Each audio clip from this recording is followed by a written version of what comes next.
JPW itu hampir pas setiap tahun tuh ada Mas Nanang. Dari kalau kita melihat dari catatan kita itu 2017 ada tuh yang di Bantul. Terus 2022 kalau nggak salah ya yang ada di yang terjadi di mana di Gedong Kuning itu. Nah, itu kan kenapa sih? Pertanyaannya kenapa harus terjadi gitu loh Mas? Kenapa terus ada kelitih? Kemarin kan di media banyak sekali yang berbicara itu kelitih. Kelitih ya, kelitih. Nah, sebenarnya yang terjadi kelitih, kata-kata kelitih itu muncul pada saat hari H kejadian. Pada saat kejadian itu isunya itu ada kelitih ketangkep. Jadi ada maling ketangkep. Jadi informasinya memang simpang siur. Ada penabrak yang di atas, kebetulan ada kecelakaan juga pada jam yang sama. Itu ketangkep tuh di bawah gitu. Mas Apip, Mas Nanang, dan Mas Elang juga mungkin masih ingat kasus peristiwa di Bantul itu. Bayangkan seorang pelajar membuat perjanjian hitam di atas putih bermaterai untuk melakukan tawuran. Vigilante adalah individu atau kelompok yang mengambil alih penegakan hukum. Mengambil alih penegakan hukum. Ada pengalihan itu. Ya, dengan tangan mereka sendiri. Tanpa otoritas legal yang sah. Betul. Istilah ini berasal dari Spanyol, Pak. Vigilante. Kalau di Indonesia itu kita kenalnya istilah ini main hakim sendiri. Atau kalau di kita ya Bang ya, biasanya pakainya agent rating. Main hakim sendiri. Gitu.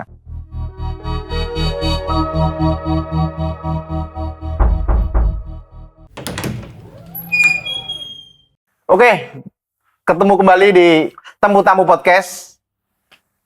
Jogja memang dikenal sebagai kota pelajar, tapi kenapa kasus kelitih dan kekerasan jalanan terus berulang? Lalu pertanyaannya sederhana, di mana batas antara membela diri dan melanggar hukum?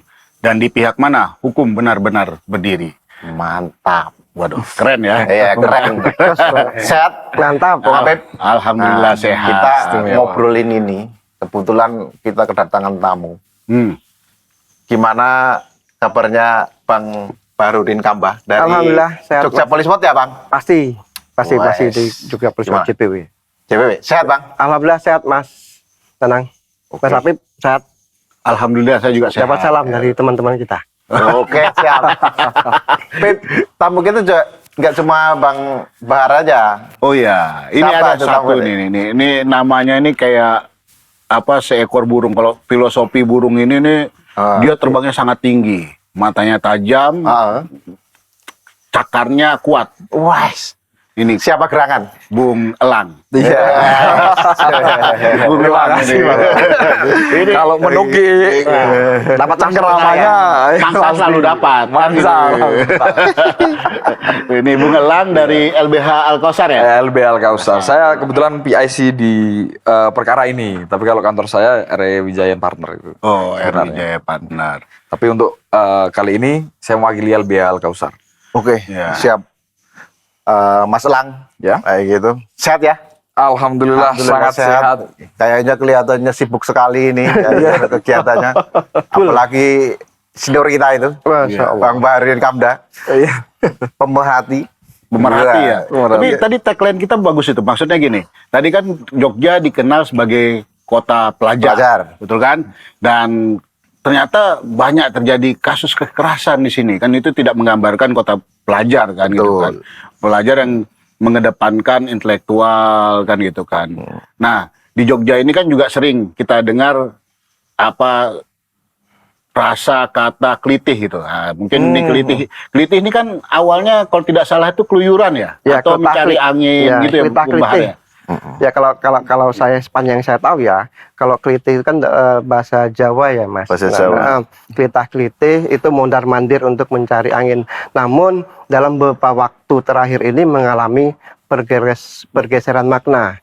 Kenapa? Karena banyak kasus yang dalam catatan JPW Jogja Polisi itu hampir setiap tahun kami mencatat kasus kelitih maupun kekerasan jalanan ini terjadi hampir setiap tahun. Itu yang satu. Yang kedua adalah soal pasti kita dulu ingat Mas Nanang kasus jalan yang di Jalan Gedong Kuning. Itu sampai rame itu kan. Ya, Sampai ya, ya. rame seorang anak anggota DPRD Kebumen Ya, betul. jadi korban kasus kekerasan jalanan, atau masyarakat Jogja menyebutnya sebagai itu aksi keliti. Ya, masyarakat Jogja menyebutnya sebagai itu aksi keliti. Nah, menjadi penting bagi kita dalam catatan JPW ini kan hampir setiap tahun terjadi, tahun, Mas, ya. Bayangkan kemarin juga kita rilis ya, dari semester pertama itu ada belasan kasus keliti yang hampir semua terjadi di kabupaten kota yang ada di DIY. Tentunya ini menjadi menjadi perhatian bersama, tidak hanya pihak kepolisian, Mas Anang, Mas Habib dan Mas Elang, tapi juga menjadi keperhatian kita bersama. Kalau hanya diserahkan kepada pihak kepolisian, maka saya yakin polisi tidak mampu untuk menyelesaikan persoalan keliti. Pencegah mungkin iya, tapi ada peran stakeholder, ada masyarakat, ada lingkungan, ada tokoh masyarakat. Bagaimana minimal kalau misalnya mau memberangus secara total kasus kekerasan jalanan atau masyarakat Jogja sebutnya sebagai keliti, itu memang agak sulit ya, karena memang dalam catatan JPW itu hampir setiap tahun tuh ada, Mas Nanang. Dari kalau kita melihat dari catatan kita itu 2017 ada tuh yang di Bantul, terus 2022 kalau nggak salah ya, yang ada di yang terjadi di mana, di Gedong Kuning itu. Nah, itu kan kenapa sih, pertanyaan kenapa harus terjadi gitu loh, Mas? Kenapa terus ada keliti? Dan juga yang kebanyakan yang kami amati itu terjadi pada malam hari ataupun dini hari di jam-jam ganjil. Di jam-jam ganjil. Nah, sehingga menjadi menjadi tanggung jawab orang tua juga ya. Saya kan di sini semua sudah memiliki keluarga. Jadi tanggung jawab kita sebagai orang tua untuk mengawasi anak-anak kita masing-masing ya, Mas Nanang ya. Menjadi anak masing-masing untuk untuk paling tidak mengawasi anak untuk tidak keluar malam. Kalaupun dia terpaksa keluar malam, itu diawasi atau minimal ditanyakan, kenapa sih, Le? Biasanya kan kalau nok itu kan jarang ya. Le, seperti itu ya. Le, kenapa toh, Le? Kok keluar malam? Neng gitu. Kan seperti itu. Nah, itu menjadi penting. Minimal kita sebagai orang tua menanyakan anak. Kenapa? Jangan sampai kita tidak peduli sama anak kita, Mas Habib, sehingga anak kita juga, mohon maaf ya, tidak peduli dengan dunianya di keluarganya, sehingga mencari dalam tanda kutip jati diri di luar dengan melakukan aksi kekerasan yang masyarakat Jogja disebutnya sebagai aksi keliti itu, Mas. Itu dua. Yang ketiga adalah kami juga dulu sempat ya, untuk kasus kekerasan jalanan atau yang disebut sebagai kasus keliti ini, dulu kami sempat mewacanakan tidak hanya pidananya, Mas Habib ya. Kalau misalnya pidananya terus tidak memberikan efek jerah bagi yang lain ya, ternyata dia ada lagi kasus keliti, entah itu dia dalam tanda kutip dia menularkan aksi kekerasan itu ke juniornya. Nah, itu kan nggak bisa misalkan masalah kalau hanya soal pidana saja. Mau berapapun pidana yang dijatuhkan, saya khawatir kalau dia nanti keluar dari habis menjalani hukuman pidana, dia dalam tanda kutip menjadi raja, jadi bos. Dia bisa merekrut siapa saja. Aku loh sebagai aku pernah menjalani proses hukum misalnya. Aku pernah di dalam, bahasa seperti itu. Aku sudah tahun yang jero loh. Kan itu yang harus narasi-narasi seperti itu ya tidak boleh terjadi lagi. Kan dengan Dengan kita tidak hanya seperti misalnya ada tikus di ladang sawah, bukan sawahnya yang kita bakar. Tapi tikusnya kita yang cari. Akar masalahnya di mana sih? Banyak orang bilang, saya pernah baca sebuah penelitian ataupun sosiolog ya, seperti itu. Akar masalahnya satu bisa jadi dia kurang perhatian, keluarganya broken home. Itu bisa jadi, meskipun nanti ada debatable. Yang ketiga misalnya dia mencari jati diri dengan bergabung dengan geng-geng tertentu. Kan banyak, saya yakin polisi memiliki data ya, geng-geng pelajar ataupun geng-geng apapun namanya, dari manapun itu polisi sudah punya data untuk melakukan deteksi dini terhadap terjadinya kejahatan jalanan atau yang masyarakat Jogja sebutnya sebagai kliti. Nah dulu saya sempat diskusi ya sama salah satu aparat penegak hukum di DIY, bahkan kasus kekerasan jalanan kliti ini mau dijadikan bahan disertasinya, Mas. Itu menarik ya, karena ya menarik itu, Mas. Karena seingat saya ada dulu mungkin ya HB berapa saya nggak tahu, itu pernah mengusulkan ada sanksi sosial apa gitu ya. Mungkin nanti kita bisa cek. Jadi tidak hanya dulu sempat ada wacana ya, bagaimana anak-anak yang berhadapan dengan hukum kan seperti itu, dia di dalam direhabilitasi ke tempat tertentu atau rumah tertentu. Nah kan juga kita gini, Mas Nanang dan Mas Habib dan Mas Elang, kita tidak juga kalau misalnya kebanyakan kan ini pelaku maupun korban dari aksi kekerasan jalanan ini kan umumnya kan anak-anak belajar ya, di bawah umur. Dan juga jangan sampai kita menghilangkan haknya dia, hak fundamental misalnya hak pendidikan dia harus mengikuti ujian segala. Tapi meskipun dia mengikuti ujian di lapas anak atau di lapangan pembinaan itu, dia tidak saya yakin dia gak konsentrasi lah, seperti halnya dengan anak-anak yang menjalani pendidikan atau sekolah di sekolahan seperti itu. Saya kira itu, Mas Nanang, sebagai pembuka pada diskusi kita pada sore atau malam. Oke, menarik ya apa yang disampaikan oleh Bung Bahrudin terkait kejahatan jalanan ya, yang semakin hari semakin prihatinkan. Namun ini juga ada yang baru-baru ini, itu di Sleman ada kejadian juga hal yang sama ya kayak gitu. Kemudian mungkin saya bisa menyampaikan ini atau mungkin bisa disampaikan oleh Mas Elang nih sebagai praktisi hukum, sebagai advokat muda. Berbakat. Berbakat gitu. Mudah ya. bergairah. Udah bergairah. Tapi harus dimasukkan kata bergairah ya. Iya, bergairah ya. Karena kan mudah Bergairah. sudah mudah bergairah kan. Jadi keinginan dia untuk kemudian Menegakkan keadilan. sesuai dengan proporsinya kan, posisi masing-masing kan semakin ini kan, semakin tinggi lah gitu. semangatnya. Ya. Tapi menarik ya tadi yang kejadian yang baru-baru terjadi ya, kayak di mana itu, Pak Nanang, di Angkringan Sleman, itu. Angkringan di ya. Angkringan Di ya. Angkringan Code. Di Angkringan Code itu ya. Iya Bang Habib. Itu Mas Elang paham mengenai kronologi kejadian fakta yang sebenarnya terjadi. Kalau nggak salah ini ya salah satu pembela Iya, saya advokat dari ketujuh terdakwa itu. Terdakwa, ya. Ketujuh terdakwa. Mungkin bisa diterangkan kalau berdasarkan fakta-fakta persidangan atau mengenai kejadian yang mungkin terjadi di Angkringan ya, Angkringan di daerah Sleman ya, Sleman Sinduadi ya, di Gemawang. Gemawang. Oke. Terima kasih Bang Habib, Bang Nanang dan Pak Bahar ya. Jadi kalau ini sekilas pandang aja, ceritanya gimana, kronologinya yang benar gimana gitu ya. Karena saya juga mau meluruskan juga, kemarin kan di media banyak sekali yang berbicara itu klitih. Klitih ya, klitih. Nah, sebenarnya yang terjadi, klitih, kata-kata klitih itu muncul pada saat hari H kejadian.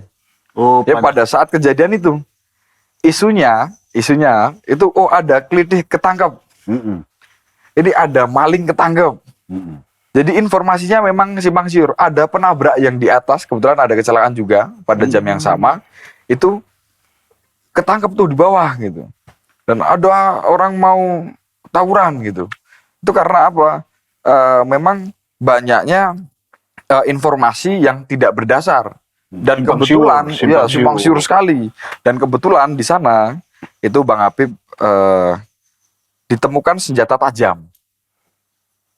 Ditemukan senjata tajam di di lokasi kejadian di TKP ya, kita Di bilang TKP. TKP di Angkringan Code itu. yang ringan. Angkringan Oh, itu di Code ya, di bantaran sungai. bantaran Sungai Iya. Code itu yang Iya, kan ada ruang terbuka, ruang terbuka. ada pendopo di situ, Iya, ada angkringan di sebelahnya.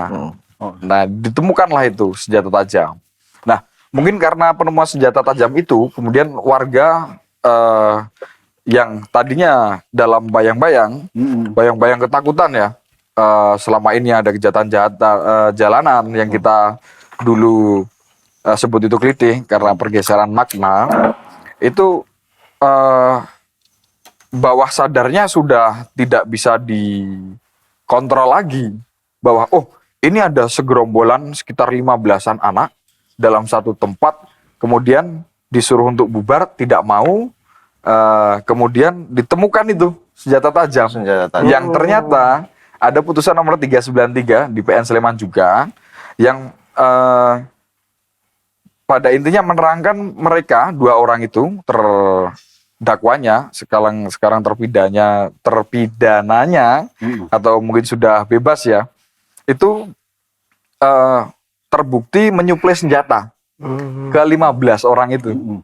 Yang salah 2-nya itu korban yang menjadi korban di perkara 470 garis miring Pitsus garis miring 2025 garis miring PN Sleman itu. Nomor registrasi perkara yang kemarin divonis 8 sampai 10 tahun ya. Iya. Dendanya 1 miliar. 1 miliar. Restitusinya bahwa 340 sekian kalau tidak salah, subsidiar 6 bulan, istimewa sekali. Istimewa.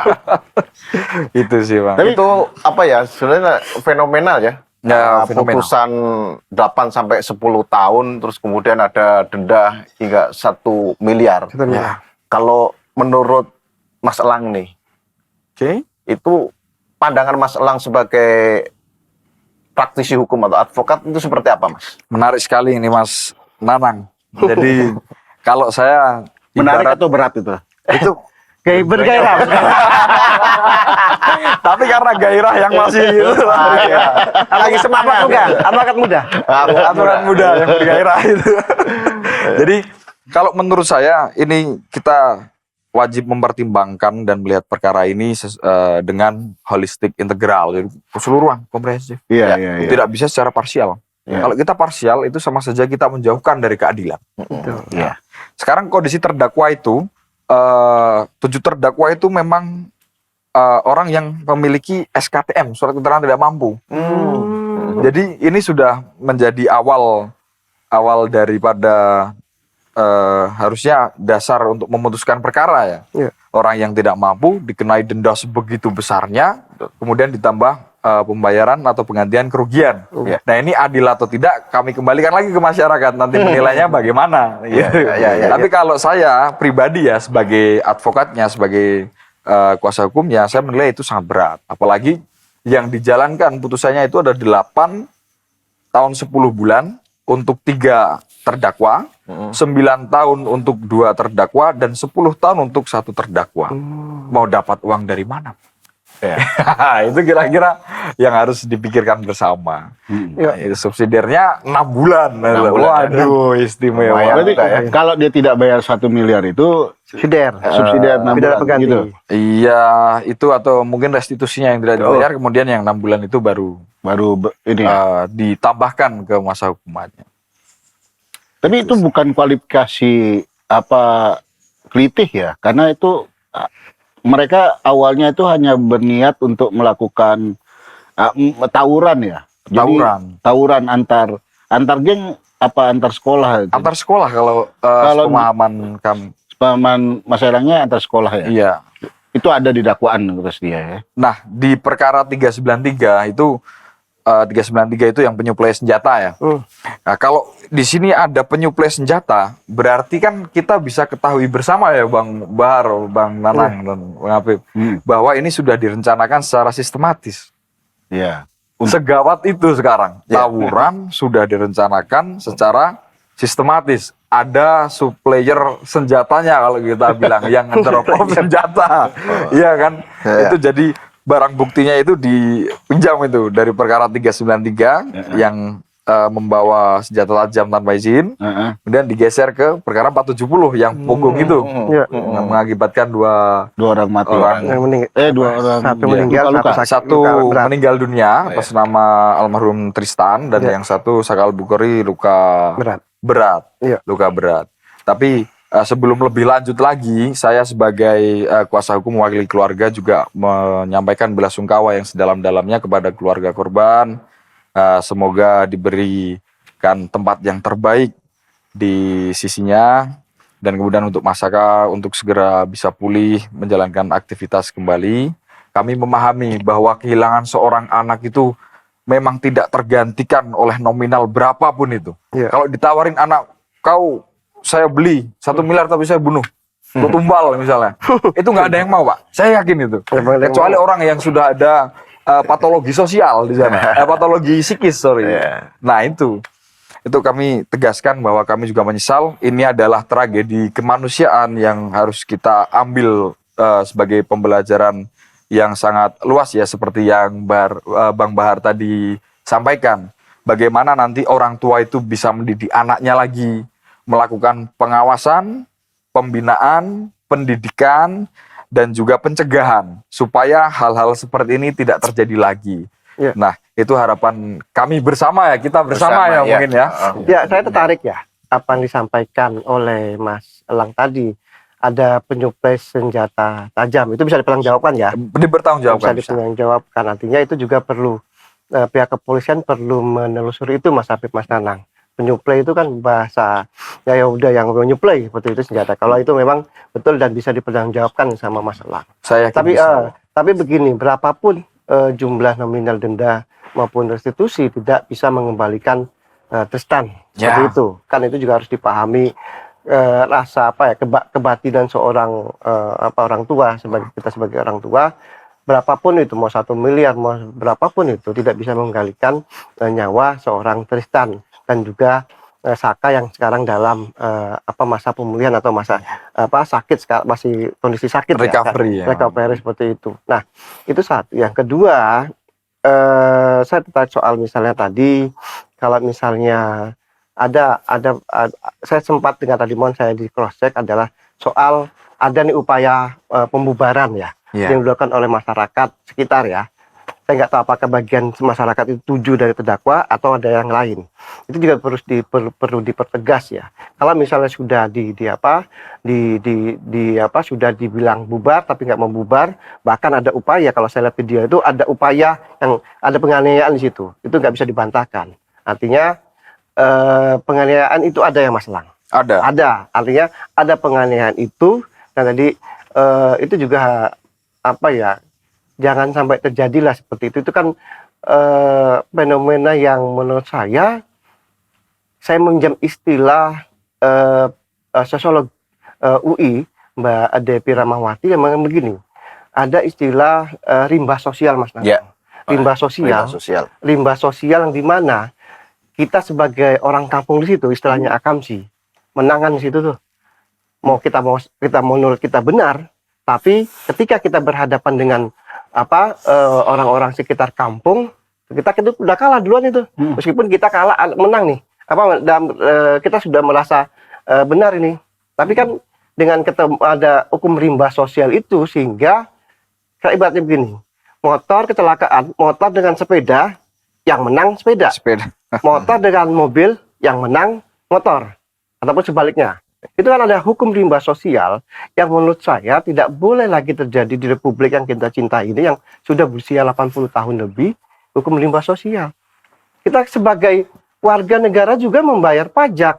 Masa kita sudah merasa kita yakin itu benar, kita tidak salah, tapi kita mengalami misalnya sudah kita kalah mental dulu nih, kalah ulti gitu masih gitu.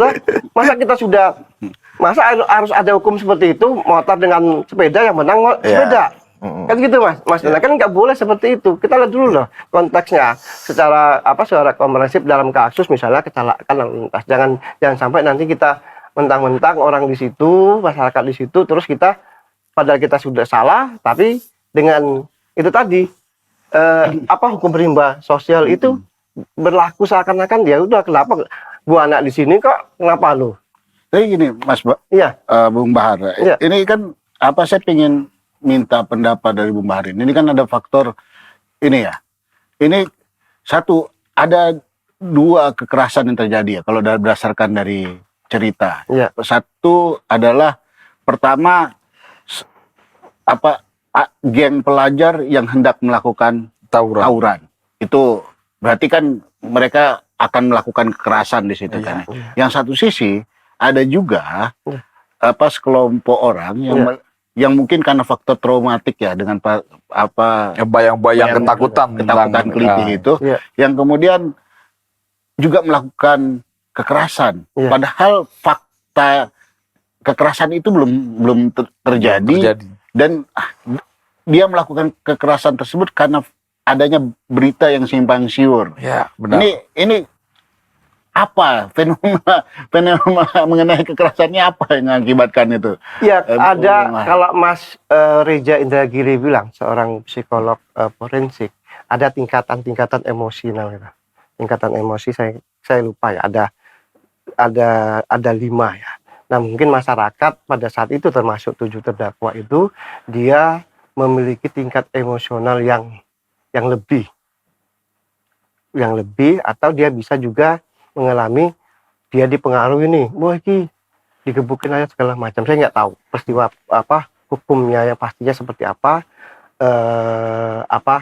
fakta hukumnya seperti apa, itu yang bisa nanti sampaikan oleh Mas Lang sebagai yang maksud saya ini soal kekerasannya ini. Ya, maksudnya fenomena kekerasan ini kekerasan kan sering terjadi ya di maksudnya tidak sering, maksudnya ya terjadilah di daerah istimewa Yogyakarta ini. Nah, kemudian kan kita kan pasti bertanya loh, kenapa kemudian mudah sekali seseorang itu kemudian kayak pelajar, kayak seseorang yang belum menerima belum ada, kalau bahasa Islamnya tabayun, kemudian kan hanya ada karena ada berita sesuatu melakukan kekerasan. Iya, itu kan, saya gini, kan ada kondisi faktor, sosial ya, kondisi sosial juga faktor ada penyumbang medsos.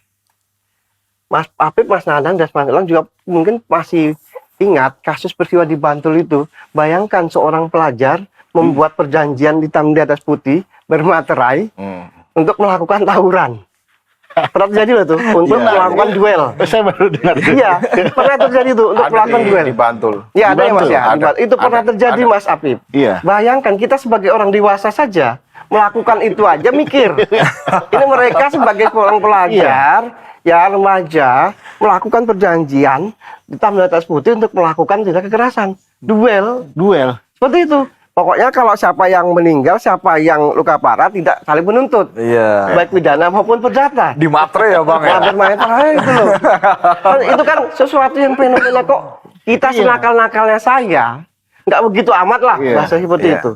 Nah, itu kan juga harus dipotret nih oleh tidak hanya orang tua, pihak kepolisian, tapi juga pemerintah daerah. Terus di Jogja ini kan tidak sedikit ya orang-orang pintar ya dengan segala ilmu dan bidangnya.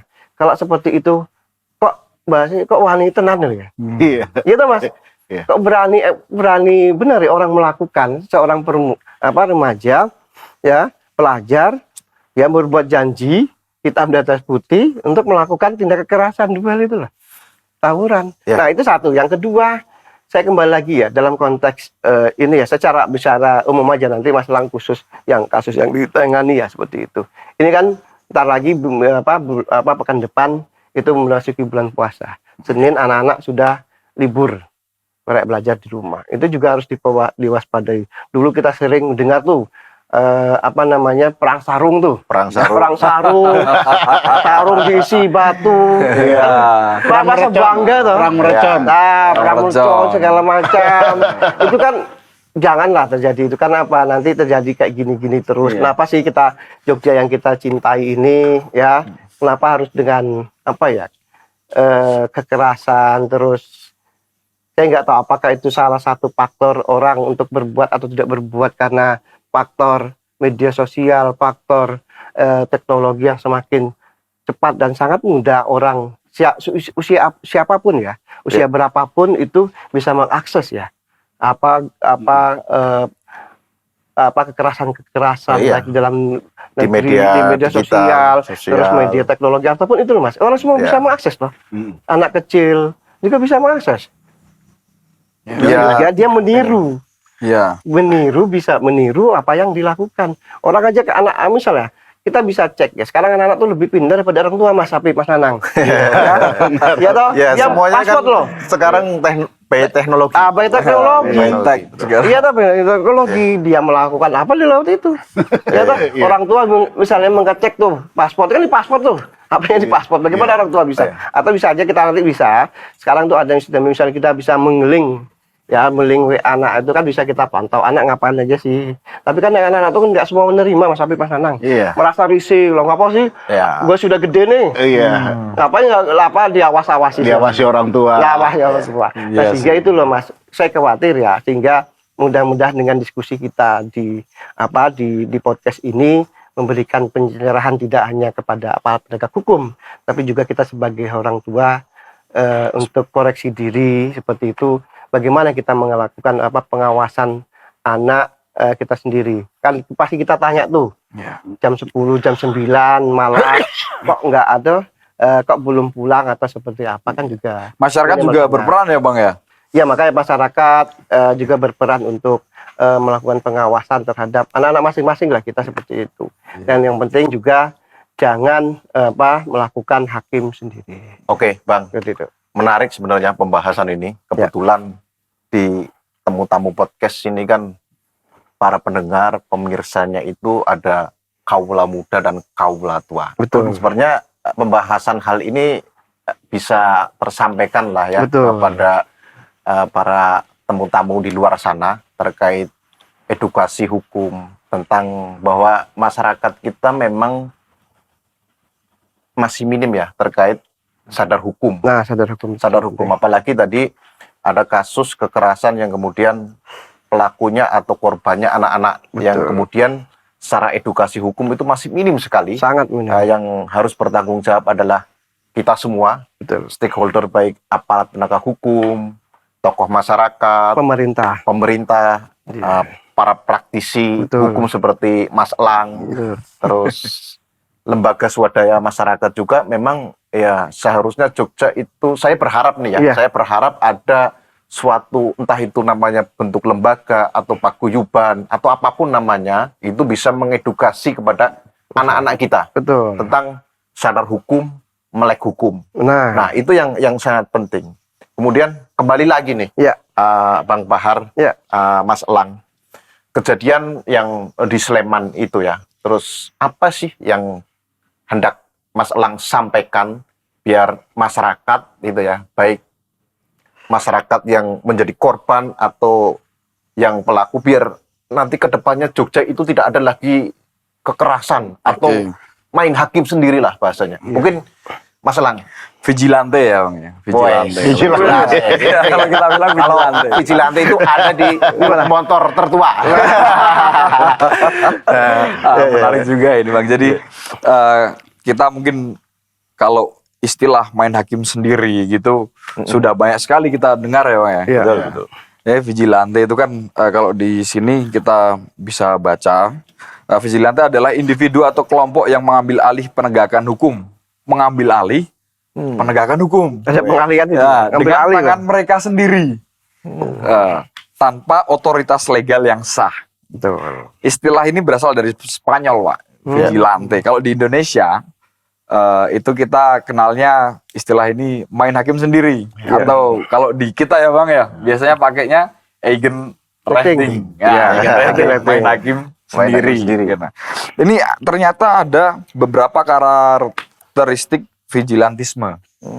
Yang pertama, tindakan di luar hukum formal. Itu nanti bisa tidak melalui proses peradilan resmi, dilakukan oleh warga sipil bukan aparat penegak hukum. Kemudian yang kedua ada motivasi keadilan. Motivasi keadilan. Mereka pasti di dalam benaknya itu sudah tertanam bahwa wah ini keadilanku, rasa keadilanku rasa keamananku ya tidak terpenuhi. Jadi aku harus menegakkan keadilan ini. Ada yang salah dengan sistem penegakan hukum atau Versinya mereka bagaimana sendiri ya? gitu. Versinya Iya, mereka. persepsi mereka. Ini dipicu rasa frustasi terhadap sistem hukum yang lambat atau lemah. Nah, nanti Pak Bar lagi nih kayaknya. Nah, selanjutnya ada keyakinan bahwa hukum formil tidak memberikan keadilan. Dan yang ketiga ada eksekusi sendiri. Eksekusi sendiri. Mereka menangkap, kemudian ada menghakimi dan menghukum tersangka sendiri. Mohon maaf ya, dihajar atau diberikan tindakan-tindakan lain yang itu sudah jelas dilarang oleh hukum. Itulah karakteristik dari vigilantisme. Iya, itu tadi. Ya, bagaimanapun itu, saya nanggap apa yang disampaikan Mas Lang tadi, bagaimanapun menhakim sendiri itu tidak dibenarkan ya, apapun alasannya itu tidak boleh. Nah, kalau misalnya tadi ada karakter sendiri, lambannya tindakan ada aparat penegak hukum, dalam hal ini aparat kepolisian dalam merespon aduan masyarakat, laporan dari masyarakat. Dulu sempat memang kalau kita sempat membaca berita termasuk di media sosial, ada tagline tagar percuma lapor polisi. Itu kan bermula dari masyarakat, keresahan masyarakat ketika ada suatu kasus, terus polisi lamban dalam respon itu. Nah, sehingga tagline itu percuma lapor polisi itu itu sempat ramai dulu, Mas Nanang dan Mas Apip dan Mas Elang. Nah, respon cepat dari pihak kepolisian ini menjadi penting, Mas Apip. Jangan sampai nanti masyarakat kita menilai lebih cepat penanganannya ketika kita melaporkan ke Damkar daripada kita melaporkan ke kepolisian. Kan seperti itu, fenomena seperti itu. Bahkan saya baca juga di Bekasi ya, ada seorang anggota polisi minta tolong karena korban begal ya. Berarti itu ya masyarakat nggak mau gitu, nggak merespon, takut ya. Ada kekhawatiran, ada ketakutan. Ini kan menarik ya untuk ditelisik seperti itu. Kenapa sih masyarakat kita sekarang semacam ada fenomena ketakutan ketika berhadapan dengan hukum? Nah, itu penting seperti Mas Nanang tadi, perlu adanya edukasi sadar hukum khususnya bagi anak di bawah umur atau anak yang berhadapan dengan hukum. Seperti itu. Karena kalau misalnya mereka seperti yang saya katakan tadi, Mas Nanang, Mas Habib dan Mas Elang, bayangkan seorang pelajar itu berjanjian untuk melakukan tindakan kekerasan itu loh. Duel segala macam, tawuran, itu kan suatu hal yang mungkin saya yakin di era kita itu tidak melakukan itu loh. Paling kalau kita dipukul sama orang tua, malah kalau kita ngadu ke orang tua, malah kita yang dipukul. Kan seperti itu dulu kan, seperti yang saya alami seperti itu, sehingga perlu ada memang kesadaran hukum seperti yang Mas Nanang sampaikan tadi kepada mahasiswa. Kalau saya gerakan-gerakan itu, saya gerakan kampanye anti keliti, anti kekerasan sudah sering dilakukan itu loh, Mas Nanang. Dan juga itu tidak berefek apapun gitu loh. Cuma selesai deklarasi, selesai kampanye siswa anti kekerasan, anti keliti selesai seperti itu, tidak ada nextnya, tindak lanjutnya seperti apa. Itu Mas Nanang, Mas Habib dan Mas Elang. Jadi dengan kasus yang kasus yang di Sleman kemarin itu saya kira menjadi pelajaran kita semua ya. Kita harus diakui di situ ada penganiayaan ya. Seperti itu. Terus pastilah keluarga korban juga sangat kehilangan, berapapun denda yang disampaikan atau diputus oleh hakim itu tidak akan mengembalikan nyawa seorang Tristian dan juga luka berat yang dialami oleh si Saka seperti itu. Iya, ya ini ya, saya berharap sih memang Jogja itu bisa kembali marwahnya ya. Seperti dulu. Jogja, kalau saya masih ingat Pak Bahar, Mas Elang. Jadi saya datang ke Jogja itu di tahun 2002. Itu fenomena ya kejahatan jalanan itu kan belum terlalu banyak. Betul. Iya, dan sekarang paling copet ya, Mas ya. Ya, copet, terminal bis itu. Lagi nonton konser yang alun-alun gitu. Kecopetan gitu loh. Tapi ini memang miris kalau saya ya. Saya berharap di Temu Tamu adanya Bang Bahar Mas Elang kayak gitu ya, bisalah merangkul semua stakeholder untuk bisa mengedukasi kepada masyarakat, baik pelajar ataupun bahkan orang yang sudah berumur Benar. kayak gitu. Apalagi tadi Mang Bahar menyampaikan bahwa main hakim sendiri itu memang tidak diperbolehkan secara hukum, Betul. apapun bentuknya. Betul, Kayak apapun gitu, alasannya. apapun bentuknya. Nah, kemudian Mas Elang, dengan fenomena yang kemarin Mas Elang tangani gitu ya, Iya. apa sih yang dipetik sama Mas Elang terus kemudian bisa disampaikan kepada masyarakat khususnya di Jogja ya? Apalagi ini juga kasus-kasus di Jogja itu hampir kasus kekerasan itu pasti nasional. Iya, berapa itu? Saya berharap itu tidak meremen kemana-mana lah kayak gitu, menjadi besar kayak gitu. Itu seperti apa, Mas Elang? Jadi kalau kita lihat sekarang sosialisasi yang dilakukan oleh aparat penegak hukum, mohon maaf dalam hal ini mungkin kepolisian ya Bapak ya, Iya. itu sering melakukan sosialisasi di sekolah-sekolah, di sekolah menengah atas, sekolah menengah pertama itu. Kalau SD mungkin belum, ya kan? Iya belum. SD belum. Tapi itu bisa menimbulkan bibit loh, Mas. Iya, memang kalau sekarang kita lihat bersama sepertinya emang ya. Iya. Kalau saya salah mohon dikoreksi. Iya. Itu mulai dari SMP ke SMA. Iya. Itu SMP SMA. Pasti penyuluhannya adalah tentang narkotika. Ya, narkotika. Lah kenapa narkotika terus?